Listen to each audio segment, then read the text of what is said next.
4 and the Dowling exit. So do you still print everything? We print more than everything. We have over 175 Google reviews with a 5-star rating. Call 612-870-0777 or visit mpuptown.com. That's mpuptown.com. We print everything. This Halloween, visit and investigate one of the most haunted houses in Minnesota, the Boyd House, located in Boyd, Minnesota, just 2 hours southwest of the Twin Cities. Other people who have investigated the house heard audible, disembodied voices, seen shadows and apparitions, and so much more. Book your overnight investigation at BoydHouse217.com. No need for a hotel. You could stay in the house if you dare.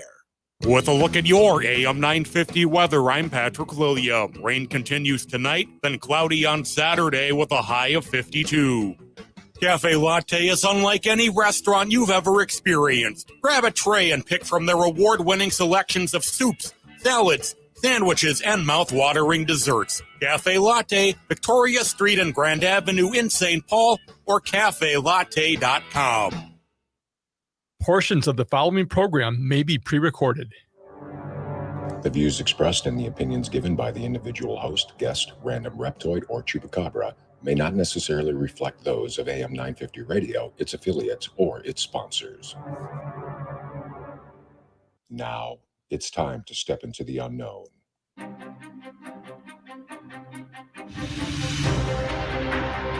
There are things people experience but never talk about.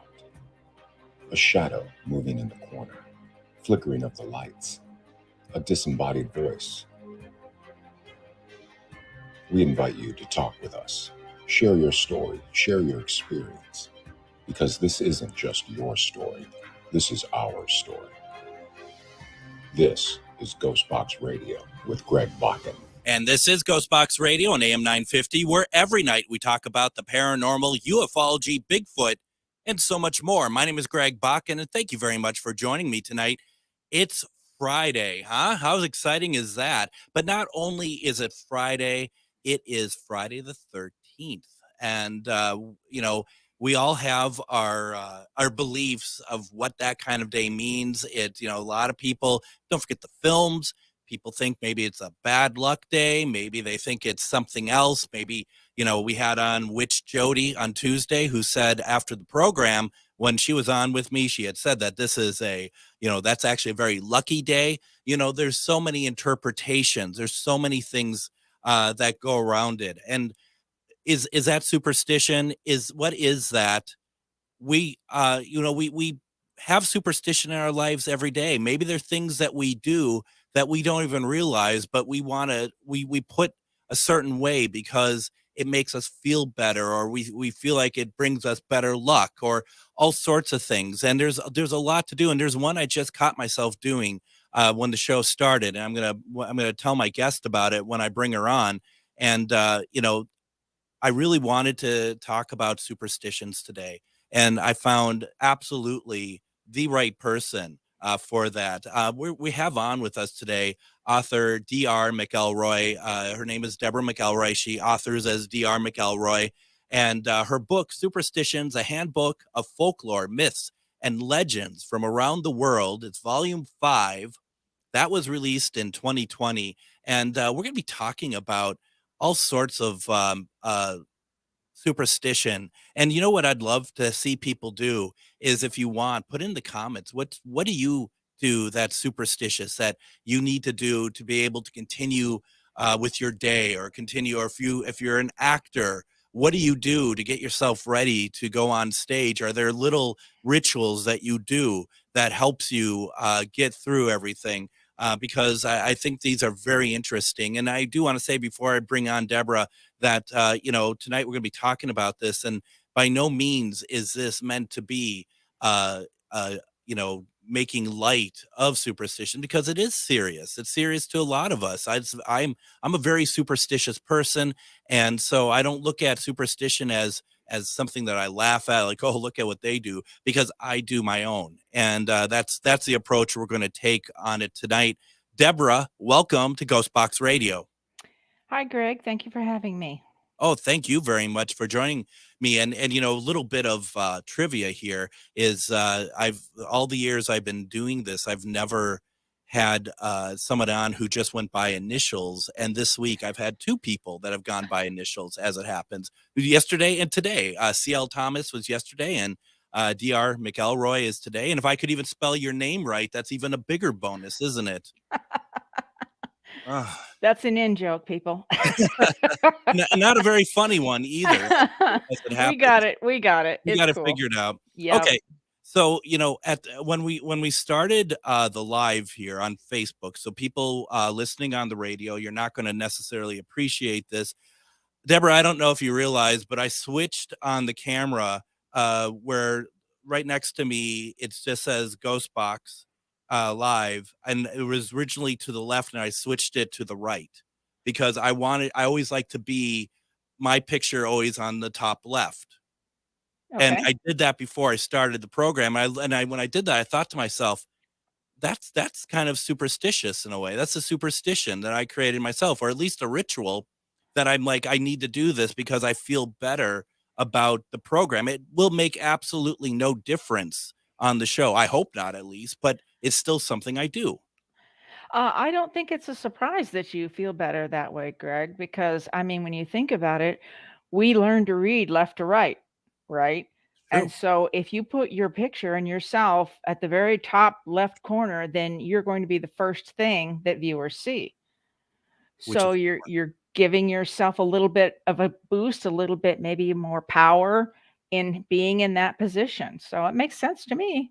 it's interesting, isn't it? And to your point that I've not thought about it that way, but I can't argue that point. So there to these things that we do, that there are this background to it, why we do it, and we may not even be privy to it yet. We're still doing it. hmm In fact, a lot of the superstitions that we take for granted, we have no idea where they came from or why they evolved, and yet we continue to do them hundreds or thousands of years later. You and I spoke earlier about the one of opening an umbrella in the house. Yeah. And in my book, I've mentioned that the umbrella as we know it was invented in Victorian times, and it had a very, very powerful spring attached to that opening mechanism. And since they were very large and the ribs were made of steel, they could do some serious damage, whether you're talking about shooting this thing open and it breaking things in the house, or whether, someone who's not expecting this giant thing open in the house suddenly runs into it, a little child or somebody else. So potentially, I mean, maybe it's far-fetched, but potentially it could injure somebody, right? Yeah. Or do damage. Yeah. So it becomes a taboo, if you will, or a superstition. Don't open this thing in the house. But we forget why after 100 years. Absolutely. And that's really interesting. It actually starts off as a safety concern. Exactly. And I think that's the case in a number of them. There are some where you talk about throw a coin in the fountain, right? And that'll bring you good luck. The history behind that one is really interesting because in ancient times, a lot of coins were made of copper.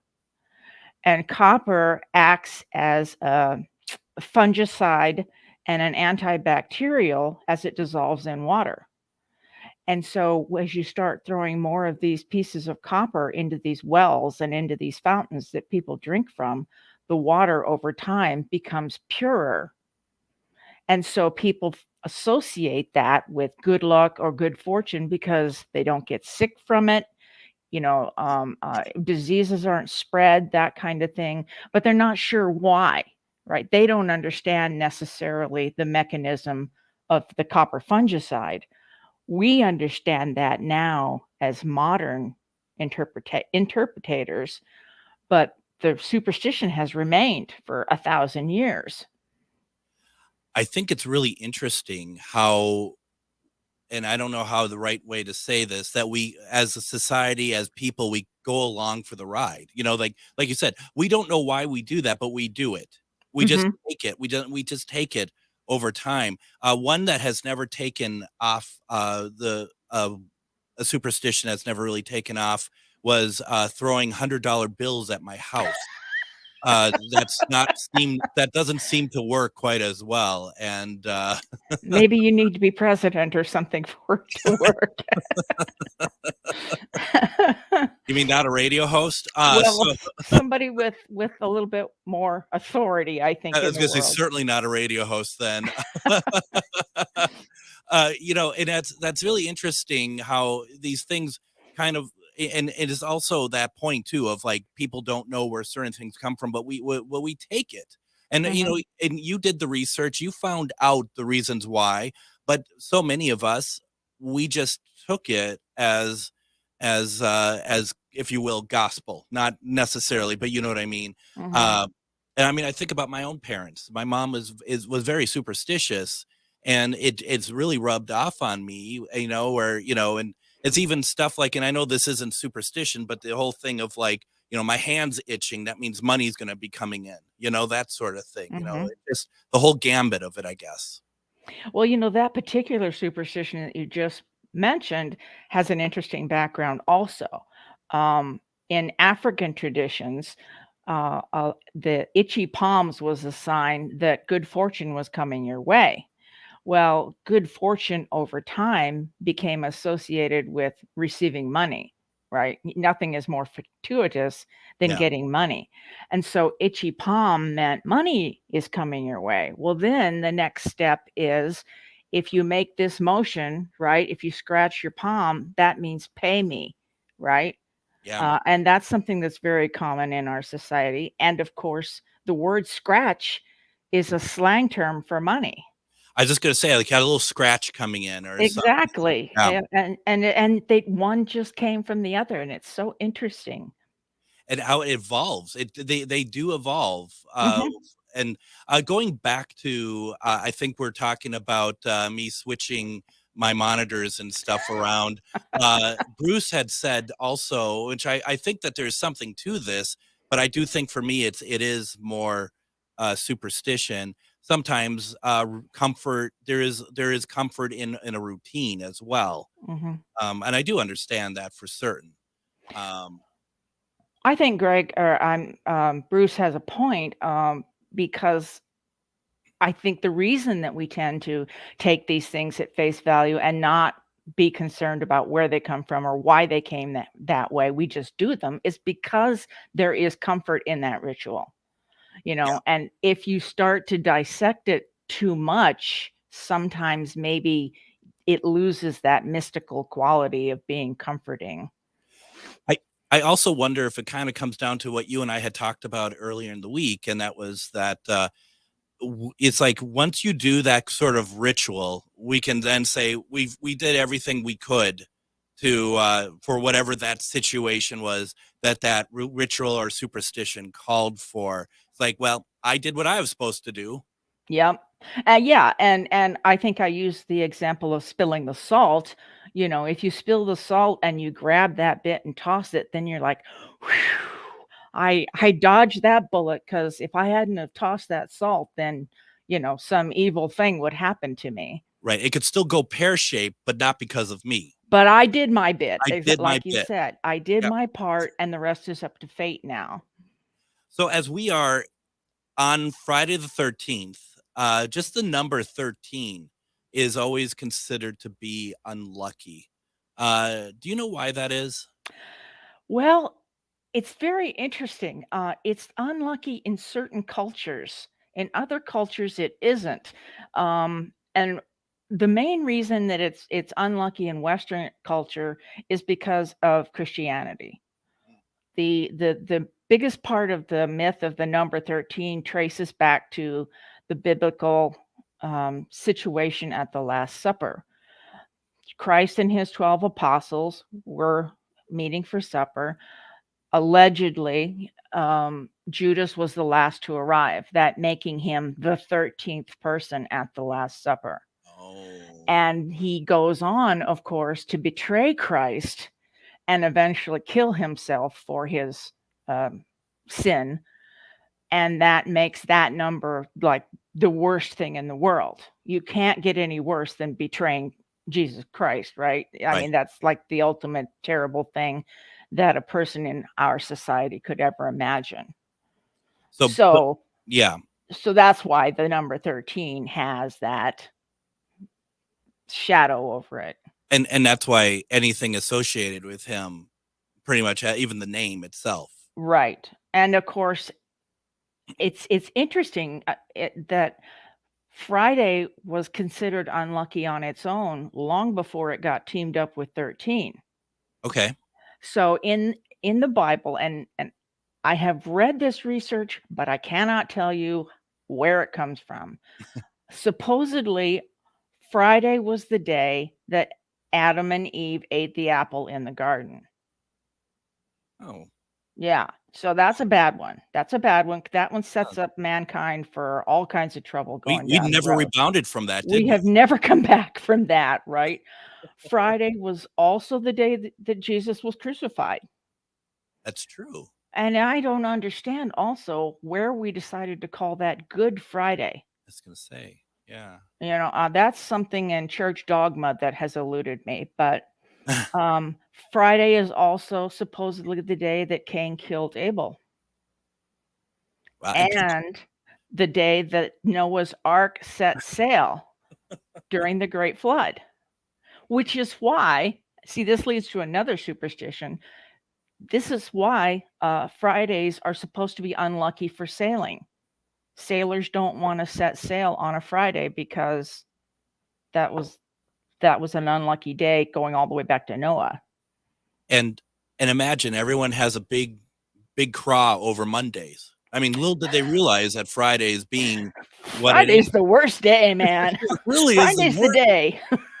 Well, it's also interesting too, and we're gonna take a break here in a second. But it's also interesting too, as we talked about Monday as well. You said that Friday, for the number 13 is unlucky in Western civilization, and of course, to so many, that's the only civilization. And it's Right, that, of course. and that is so narrow-minded. I understand when people don't know, because I don't expect everyone to know the superstitions of the entire planet. But I mean, it just, everything in general just always goes to the Western civilization. It just acts like it's the only civilization. If it happens here, it happens everywhere in our minds, and obviously that's not the case. Obviously not the case at all. Why don't we go ahead and do this? We're gonna go ahead and take our first break. When we come back, we're gonna continue our conversation with Deborah McElroy. We're talking about superstitions. If you have questions about superstitions, put them in the comments. Otherwise, we're going to keep having a great conversation. You're listening to GhostBox Radio on AM 950.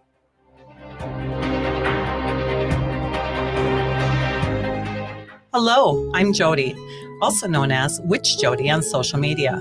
I opened Midwest Witchery and Healing in historic Stillwater because as a nurse, I love to help others. When you come and visit Midwest Witchery and Healing, you will find everything from divination and magical services, classes to ritual tools, jewelries, handcrafted candles, witchy gear, and much more. My store is a safe environment for all on their own unique path. Look for the purple door. Find out more at MidwestWitcheryHealing.com. If you own a holistic or metaphysical business and are looking to expand, then you need to be listed on MetamorphosisConnections.com. It's a network where you can grow with like-minded practitioners and reach new clients. MetamorphosisConnections.com is an online directory you need to list yourself and your business. Our platform makes it easy for you to create listings of your products and services, and you can also choose to list your classes, events, and so much more. MetamorphosisConnections.com helps you create weekly and monthly promotional ads targeted towards your potential clients and promotes them for you via social media and newsletter. There are clients searching for your specialty right now. Let us help them find you. Start your listing today so you can share your own unique gifts and talents by finding the level of membership that best fits your needs. Let us help you reach your clients that are searching for what you do. Visit MetamorphosisConnections.com and sign up today. Dead of night and siren song, seasons change, shadows grow long. Creatures of the night come out to play, the veil is thinning day by day. Pumpkin spice and cinnamon sticks, baby mages and magic tricks. This, my dears, is the season of the witch. So move with caution if you dare, it smells like Samhain in the air. Whatever potions you may be brewing, Magus Books has supplies for your working. Visit us at 1848 Central Avenue Northeast in Minneapolis or magusbooks.com. This Halloween, visit and investigate one of the most haunted houses in Minnesota, the Boyd House, located in Boyd, Minnesota, just 2 hours southwest of the Twin Cities. Other people who have investigated the house heard audible, disembodied voices, seen shadows and apparitions, and so much more. Book your overnight investigation at BoydHouse217.com. No need for a hotel. You could stay in the house if you dare.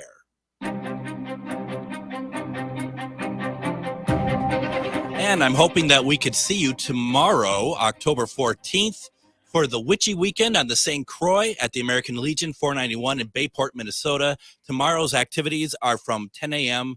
to 6 p.m. I myself will be speaking at 5 p.m. tomorrow. We're going to be talking and sharing some spirit recordings that I have taken and received over the years through Spirit Box and other things such as EVPs. It's going to be a lot of fun. And also Witch Jody, who we had on the program Tuesday. She's a sponsor of the program. She's going to be there. She's speaking tomorrow at 10 a.m., though I do believe that that is completely sold out. Nevertheless, for her, it's sold out. But she's going to be there all day. So come on by, stop by, say hi to us. You can go to Eventbrite to get tickets, Witchy Weekend on St. Croix. No. But you can also just show up, just like the old days before the internet. Just show up, and it'd be great to see you. If you come out there, stop by, say hi. I'd love to see you. It'd be great to be able to connect. And that's tomorrow, Witchy Weekend on the St. Croix. Really excited about that. We are talking superstitions. It is Friday the 13th. Seems like a perfect opportunity to do so. I have the absolute pleasure of having on Deborah McElroy. She writes under the name D.R. McElroy, and her book, Superstitions, a Handbook of Folklore, Myths, and Legends from Around the World. This is volume 5. Oh my gosh, volume 5. Deborah, how many?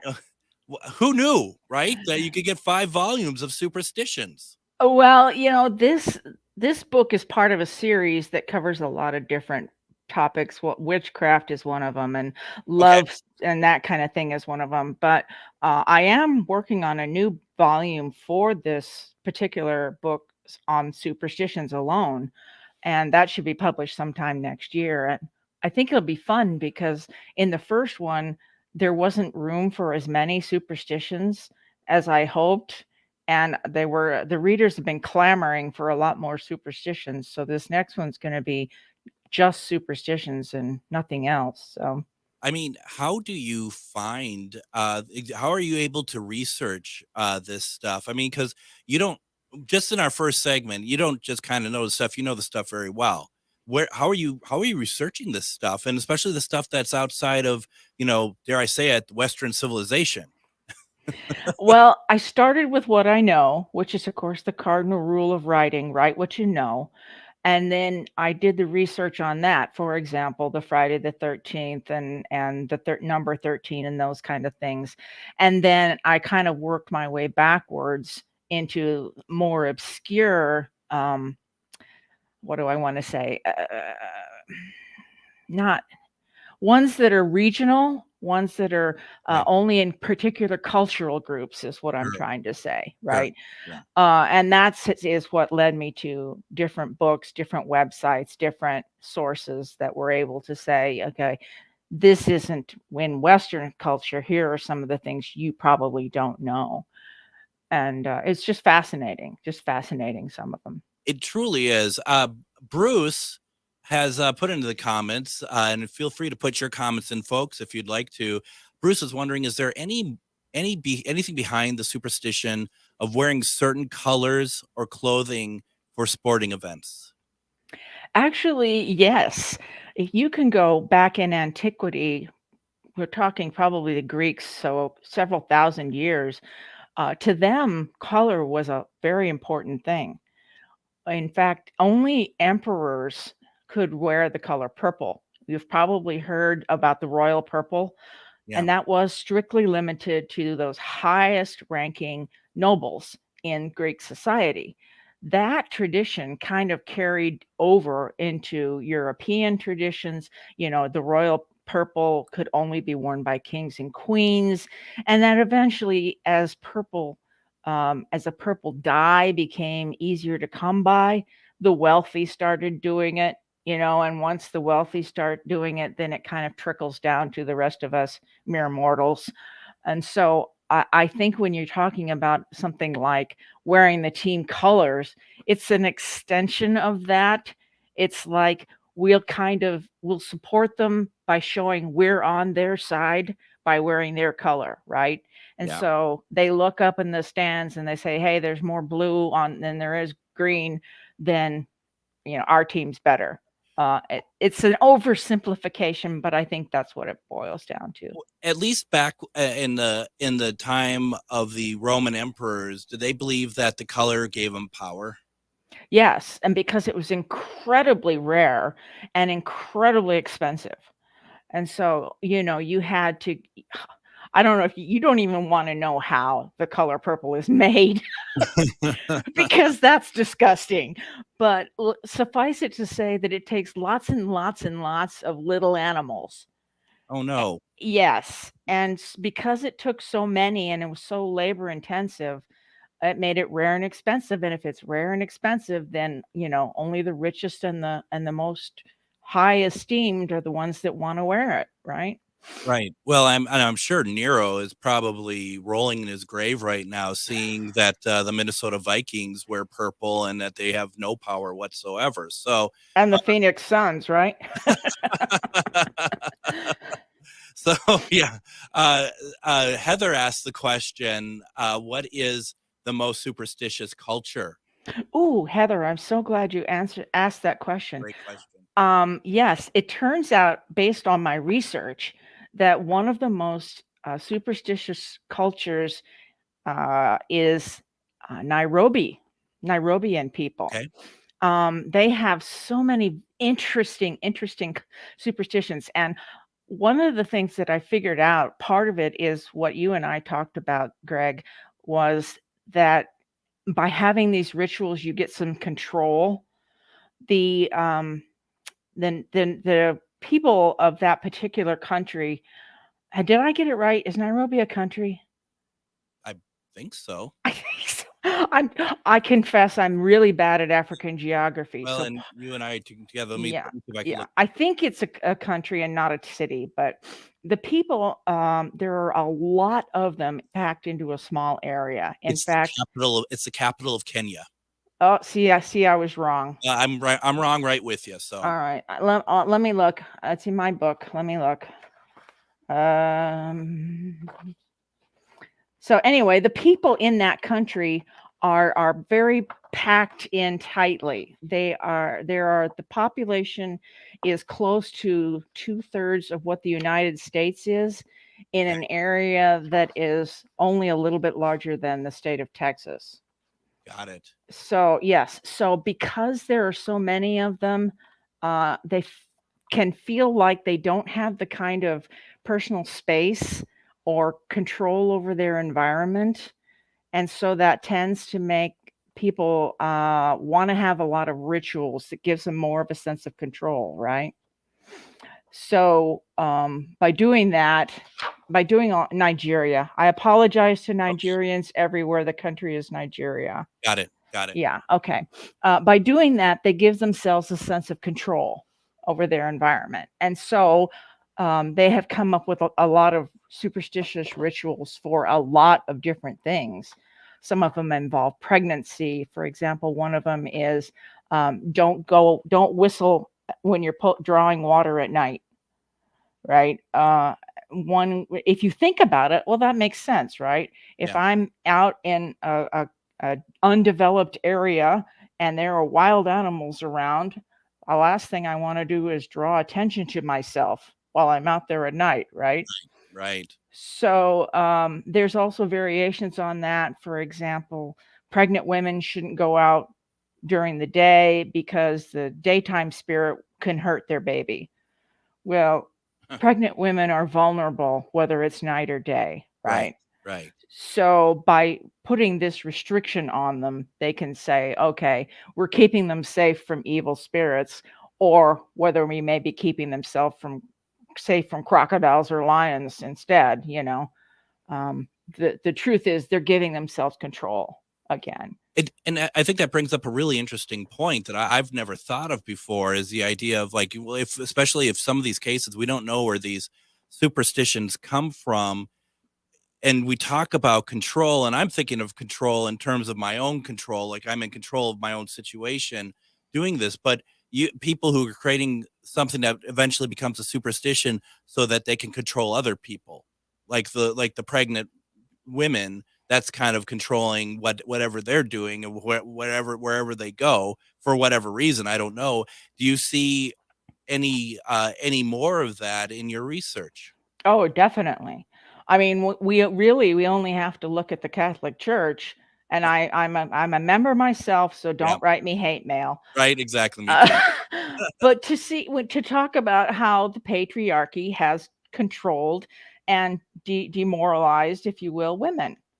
Women had to cover their heads in mass for 1,000 years. And the reason, allegedly, was because demons could spontaneously sprout out the tops of our heads. And so we had to keep these things covered so, none of the men got contaminated by a woman's demons as they were shooting out of her skull, and there's just a lot of stuff like that in the church that are specifically strictures against women. A priest can't marry. Why? Because women carry original sin, and you don't want them to be contaminated by contact with a woman, right? Original sin that went back to Friday. So we now have that. Seems to me there was a man there on that day too, but Unbelievable. I know, right? Yeah. So, and and the other part of it too, because I think it's a balance. And one of the things that you and I had talked about that we really wanted to strike the right balance is that, superstition isn't meant to be something to be mocked at, made fun of. It is very serious. But is there a line though where it's just like it's very clear that this is something that is above and beyond reasonable use, I guess? Well, when you're talking about use and when you're talking about what's reasonable and putting that in a magical context, it's kind of hard to say, okay, this line is okay, but this one's too far, right? Right. Yeah. There's Hindu superstitions that say cow dung is a great sanitizer, and if you cover your floors and walls with it, you'll be healthy. Okay, well, cows are sacred in Hindu religion. So you can extrapolate from that may have been where that came from in a time before modern sanitation, right? Absolutely. So is that too far of a line in today's world? Maybe, but 200 years ago, maybe not. So I think that there is no hard and fast line. Yeah. I will chuckle at some things that people in other cultures or in my own culture do, but that doesn't mean I am in any way degrading or denigrating that person or that belief. It's kind of my way of saying, oh, that's your belief. Okay, you should see some of mine because mine are interesting too. I'm one of those don't step on a crack people. So I'm like dancing down the sidewalk trying to miss all these silly cracks, even though, bless her heart, my mom's been gone for 30 years, right? Yep. So I wouldn't be breaking her back anyway, but I still carry that with me. Absolutely. So I'm as superstitious as the next person. I just find it more than anything, I find it interesting what it says to us about people, about humans, and our need to control in whatever manner we can, whether it's tiny things like throwing salt, or whether it's big things like creating an entire religion around a mythology, if you will, that excludes a part of the population, you know? Well, and two, I mean, it's very possible that people in like India are not using cow dung for sanitational purposes, but I still could imagine that there's a part of the population, if they tell you what it was and you laugh at it and chuckle at it, they're going to be offended still, because the cow is still very much lauded as a perfect creature. That you got to be careful in those situations as well. Of course. Anywhere you go, right? I mean, Of course, yeah. And that's, I think, and I'm not downing our own civilization, but the Western civilization, I mean, it does always kind of, in my mind, come back to that, where we think that everyone thinks the way we do. So why would we ever want to even consider the cow of that sort of, hierarchy? But that's just here. That's not the rest of the world viewpoint. Right. Well, and let's be honest, the Western world, if you will, and I'm using that term broadly, has been the most dominant on the planet for a couple of thousand years. Yeah. Right? Yeah. So it makes sense, right or wrong, that we tend to think that we run the world. Right? I mean, it's obviously not true. There's 2/3 of the world that we don't have anything to do with, but we are egocentric by nature. Humanity is egocentric by nature. Yeah.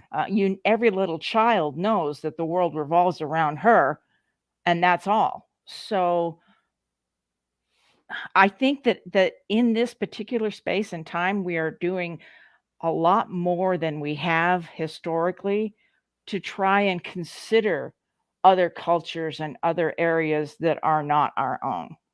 Okay. And I think that's a good thing. I think that's to our benefit.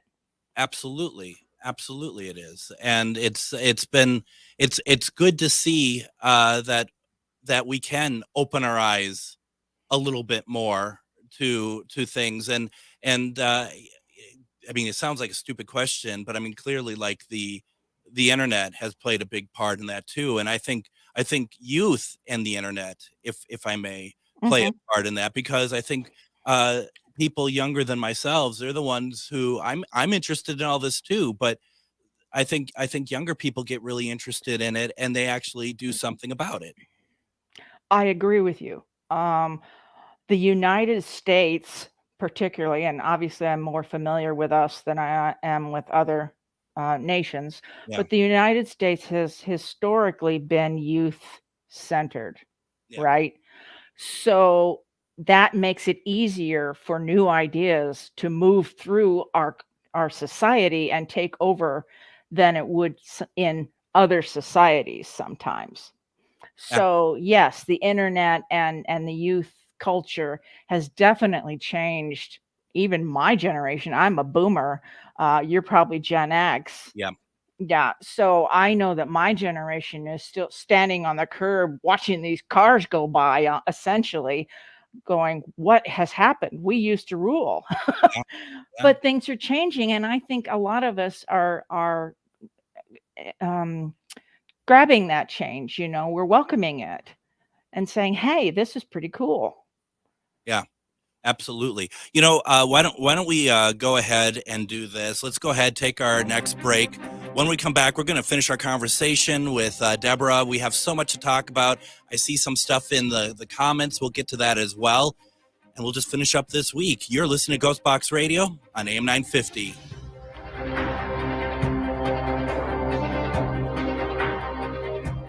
Reach your highest level of consciousness and well-being with MetamorphosisConnections.com.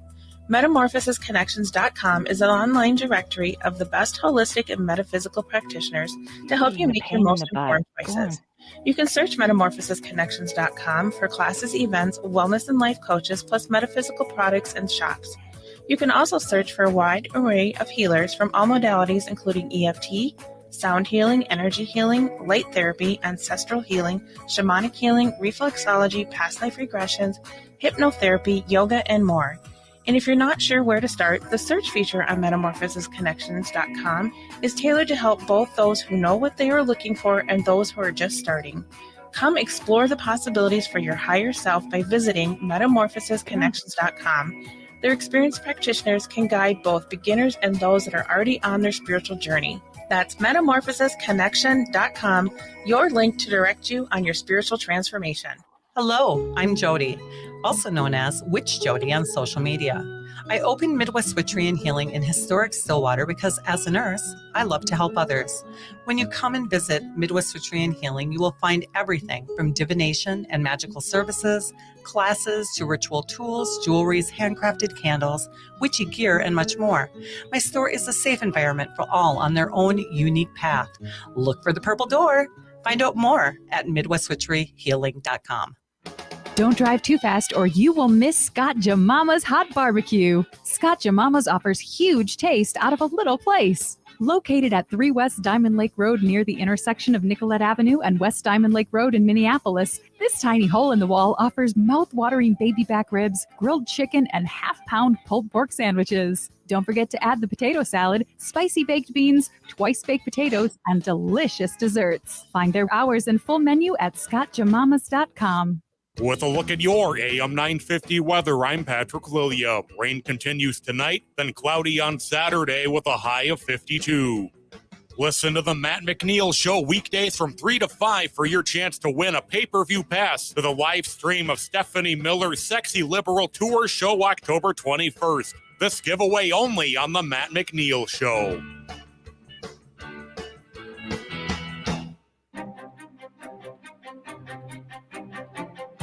And don't forget to join us Monday, October 19th on GhostBox Radio with Greg Bakun. We're going to have on Jill Shelley. She's the owner of the Boyd House. I hope you've been hearing the commercials that we've been putting out there. It's a fantastic location in Boyd, Minnesota.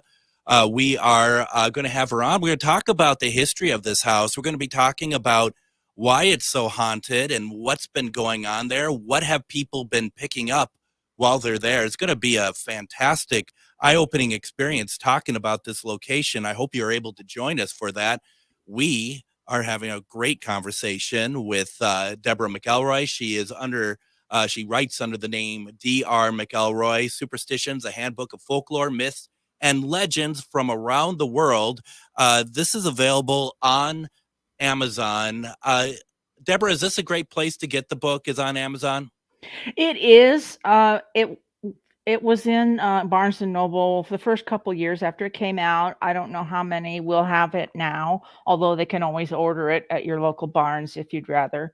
The Kindle copy of the book is a pretty good edition, and you can also get the hardcover there. But I'm a little biased. I think the hardcover is the way to go because they did such a beautiful job in printing that, and the cover's embossed, and it's really just quite remarkable. And it's only like $10, I think, between $10 or $14. So yeah, I'm looking at it right now. It is beautiful. And if I may dare say so, if hopefully you're okay with this, we have on our website ghostboxradio.com. We have a site within the site called GhostBox Book Club. And we have your book listed. It's the Amazon link, but if you buy it through us, we get a little kickback from it. And I do mean little, but I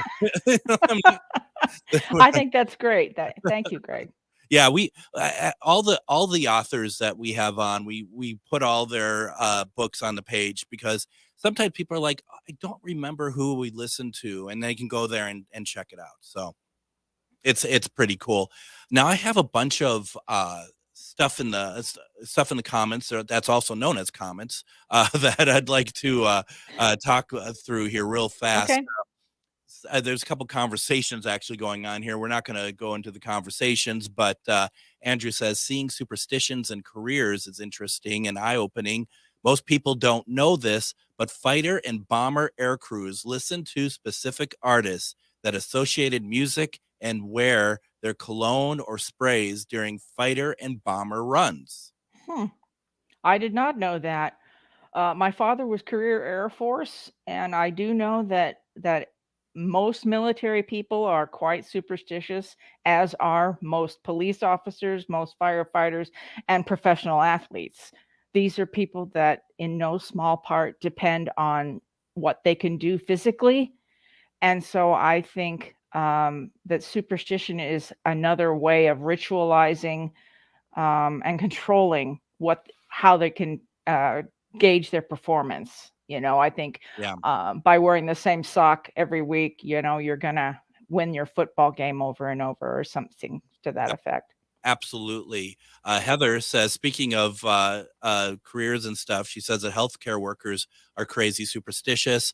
Don't say quiet or calm. Then you have the full moon effect too.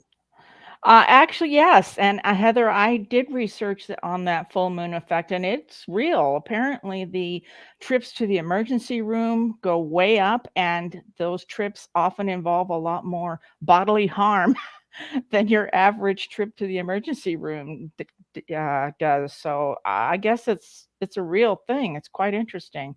Yeah, it sounds like that Heather had worked in level 1 ER doing registration, and that's some of the stuff that she's seen. I Quite, bet. yeah. I couldn't imagine. Honestly, honestly, I just my praise goes out to all these people who do jobs that so many of us couldn't even begin to fathom how to do. Oh yeah, absolutely. Now, Bruce, trying to get us back on topic here, as always, I really appreciate it. It's a good question. We've been chatting about superstitions that essentially live on. Any superstitions that have completely died out?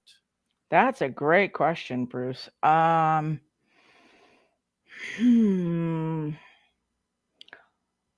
the top of my head, I can't really think of one. As Greg was saying earlier, we kind of take these things as lore and we just keep doing them, even though we don't know why. And even though in many cases, the need for it or the reason for it is lost in antiquity, we still keep doing it. I'm sure there probably have been superstitions / rituals that people used to do that, because they've died out, I didn't find them anywhere. But if anybody knows, please go ahead and make a comment or jump in and say so. But I don't know of any, Bruce, that have gone the way yet. Most of them are hanging around. It's interesting because I'm sure there has been superstitions that have maybe almost died out at some point and then started a resurgence. I don't know what they are, but I mean, I wouldn't be surprised to hear something like that, I guess. Well, some of them are starting to work their way toward extinction, I think. A lot of them that have to do with like health or cleanliness, because things have changed so much. When I talked about copper in the water saving so many lives, that's kind of become irrelevant in most of the world, not all of it, but Yeah. most of the world. We have, clean drinking water. And so the kinds of things that are attached to healthful practices, I think, are beginning to die out. Yeah. In India, there was a practice where you would string a lemon and 7 chilies on a string, and you would hang that, and it was supposed to purify and bring good luck. Well, the basis for that turned out that the citrus and the vitamin C in the lemon would run up the string. As the juice ran up the string, it would pull the vitamin C with it, and then that would be released into the air. And between the actual life affirming value of vitamin C, in addition to the smell of citrus, that would repel a lot of insect life and less desirables. I know a lot of cats don't like citrus, so maybe cats are undesirable in some places. But Egypt wouldn't say that. Egypt, of course, revered the cat. Absolutely.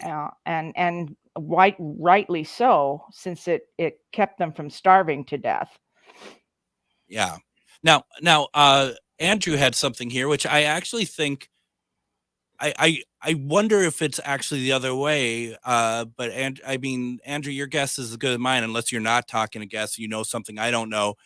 He says that he's pretty sure that there are Native American superstitions that have gone away as many of the lifestyles have changed over the years. And I'm assuming you mean forcibly, and their way of life have changed. And I also wonder if somehow those might be reasons why you hang on to those superstitions as well, because we talk about control and comfort in a sense, comfort being that it's familiar. It makes me wonder if that actually keeps them going a little bit. But we do a show on AM 950 Native Roots Radio with Robert Pilot, and I should ask him if he is aware of anything like that, because it's a really good question. What are your thoughts, Deborah? Based on what I have seen in the last couple of years, and as we become more woke, I'm going to use that term for just because, as we've become more aware, if you will, I have seen a resurgence in interest in Native American culture among Native Americans. Now, there's always been, at least in the last 100 years or so, an interest in Native American culture among white Americans, a lot of whom like to claim or thoroughly believe that they have native blood, although the fact is most of them do not. But it has been very recently that more young Native Americans are becoming interested in their own culture after having had it torn from them, obviously, for millennia. And so I'm really thrilled to see that. And I have seen television shows and movies and things that involve this. And you see a resurgence in what was typically Native American superstition, if you will, or Native American lore. Skinwalkers is one of them that comes to mind immediately. The Navajo tradition, and that has appeared in television and in movies, as well as books, novels that has appeared and been popularized. And Wendigo would be another one. Yes. Yes. And that, I think, is Ojibwa, if I'm correct. I think so, yeah. Yeah. That's interesting. Now, we have about 4 minutes left. So I don't know if we can answer this in the short amount of time, but we're talking about two histories here. We're talking about biblical history versus scientific history here. We talked a little bit about like when really the first superstition began with Eve on a Friday, apparently. What about the other side of it? The history that is actually calendar based and scientifically based. What is the oldest superstition? That's necessarily to know what it is, but how far back are we talking that we know of one? Are you talking about when have we ritualized or institutionalized the first superstitions? I think so. Yeah. Well, you can go back a long way. Some of the things that we think are really modern, like a prohibition against black cats, for example, go back into antiquity. Norse mythology has a goddess named Freya, who is often confused with the goddess Frigga, but Freya was a goddess of war and fertility, and she allegedly had a chariot that was drawn by two black cats. Now, since she is a goddess of war, one would think that having black cats around wouldn't necessarily be the best thing. So that could certainly be a potential source for a prohibition against black cats.